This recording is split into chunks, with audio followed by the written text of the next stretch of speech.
it's also, I think it just shows just how much of a threat J.D. Vance represents to the kind of woke infrastructure of the left that has been trying to figure out something they can do to pin on this guy here. And this idea that, he wants to be buried in this family, well, that's terrible. Oh, my God, white supremacy. But he talked really movingly in his speech also about migration being a good thing as long as we bring migrants into the national family. And that's what he's talking about doing legally doing it the proper way into the national family, not people just, breaking into the country illegally. And there you go. Well, we've got a huge show coming up. We'll be talking lots more about Trump. It was, of course, a week ago on this show that the assassination happened only half an hour before we went to air the assassination attempt. On this show? I take a week off when you lose your mind. I know, Rita. Where were you? What an extraordinary week. We'll be talking lots more about that during the show. Trump's back out there on the campaign rally. Can we talk about how astonishing that is?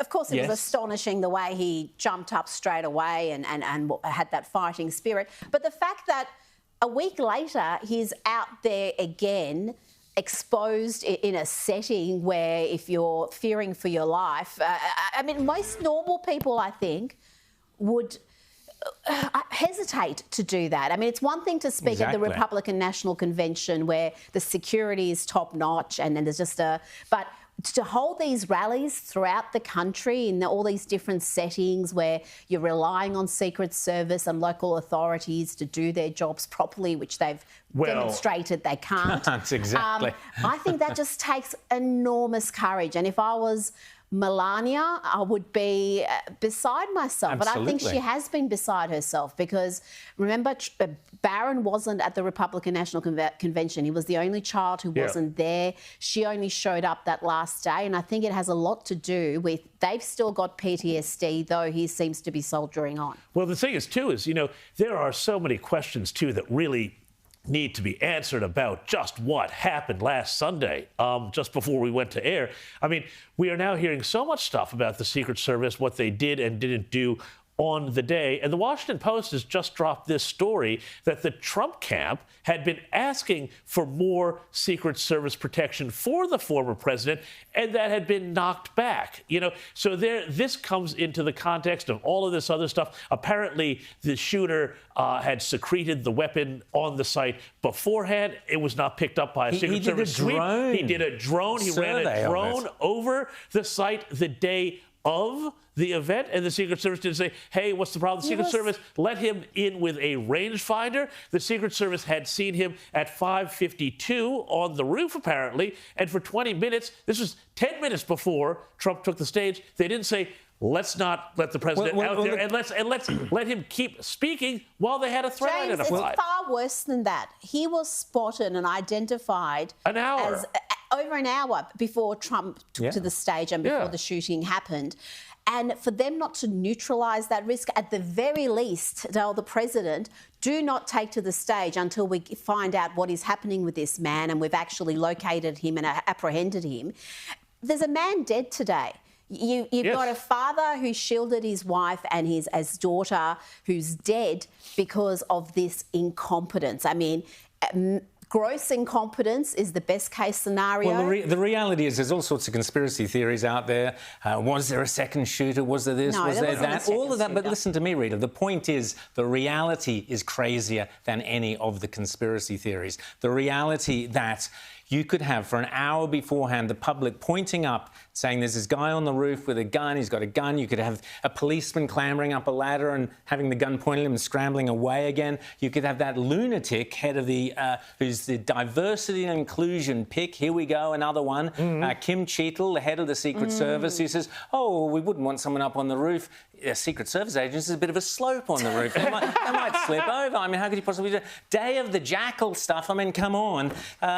Frederick Forsyth has come out and said that this is a complete farce. He's the guy who wrote the original Day of the Jackal 50 years ago, saying what on earth is going on. So whatever the reality is, it's stranger than the conspiracy theories because you've got this DEI pick, you've got diversity and inclusion. We saw the footage of the Secret Service officer, whoever they are, wandering around. Holster girl couldn't put her gun in a holster. They were out of breath. They were unfit. They were shorter than the person they were protecting. I mean, everything about it. Here she is, holster girl. She's there wandering around. It looks like a bad 1980s comedy movie, and that is what it is. So the reality is, when the true story of this comes out, it'll be worse than the conspiracy theories. Well, the investigation needs to go beyond the FBI. There's very little faith in the FBI, who have been compromised politically over and over again in recent years, and trust in them is at record lows. There are so many questions we don't know. We don't know really much about the ideology of this shooter, though the FBI has now cracked into multiple devices. They know precisely what his ideology is. Why are they not sharing that? Why? Just simple questions like, which car did he take to the shooting? There's the reports of multiple And I have to cars. say too, Why did his father call police authorities before his son was even identified as the shooter?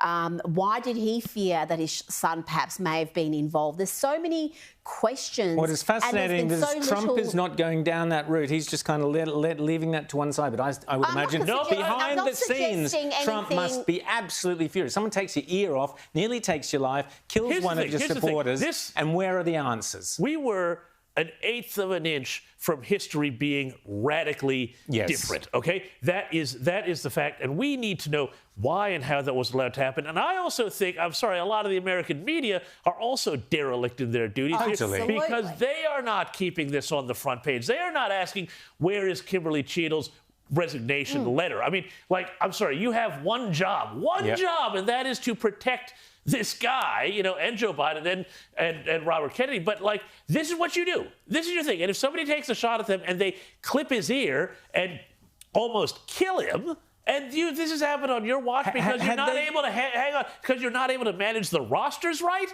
allegedly, for your Secret Service people. Come on, that's worse than a joke. And why aren't the press also at the doors of the parents? Why aren't we finding out much more about this kid? Who is he? What were his ties? I simply just find it very strange that this 20-year-old had no social media history, nothing. We don't know anything about in America. Just this cipher. Well, I'm sorry. As I said, one day decides he's going to take a shot at Donald Trump. Okay, but Trump, Rowan, to your point, you know, the thing is about the conspiracy and the screw up. The screw up is almost more scary than the conspiracy. It's crazy because this is where we realize nobody in charge of anything knows what the hell they're doing. Anyway, let's have a quick... the screw up is the conspiracy. Unless you don't give Trump the resources he needs, that you know he needs, you don't have the competent people assigned to him, because you really don't care about his safety. Well, you really don't want him to be safe, would be the obvious conclusion to be drawn from this whole farce, an absolute fiasco. We need answers. I imagine once Trump gets into the Oval Office, we will get those answers. Here's a bit of Trump this morning at the latest rally. Now we have something coming up where they're going to go for the convention, and they have a couple of problems. Number one, they have no idea who their candidate is, and neither do we. So who would you like to most run against if you're us, if we want to win? Ready? Kamala Harris. Crooked Joe Biden.